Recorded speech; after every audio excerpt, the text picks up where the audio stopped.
মায়ায় বসে ভবে সে করছিস খেলা মন, ভুবন ভরা দৃষ্টিহারা কত লোকের আনা গোনা, কোথায় পাবি এমন আপনজন?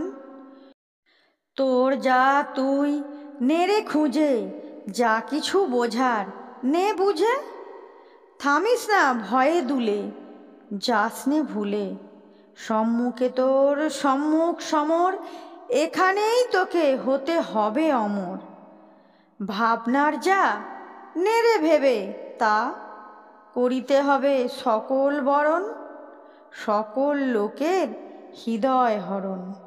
তাহলে বন্ধুরা, ভিডিওটি কেমন লাগলো? যদি ভালো লাগে অবশ্যই লাইক করবে, চ্যানেলটিকে সাবস্ক্রাইব করবে, আর আগে থেকে সাবস্ক্রাইব করা থাকলে অনেক ধন্যবাদ। ততক্ষণ তোমরা ভালো থেকো, সুস্থ থেকো, সাবধানে থেকো। দেখা হবে নেক্সট ভিডিওতে। টাটা বন্ধুরা।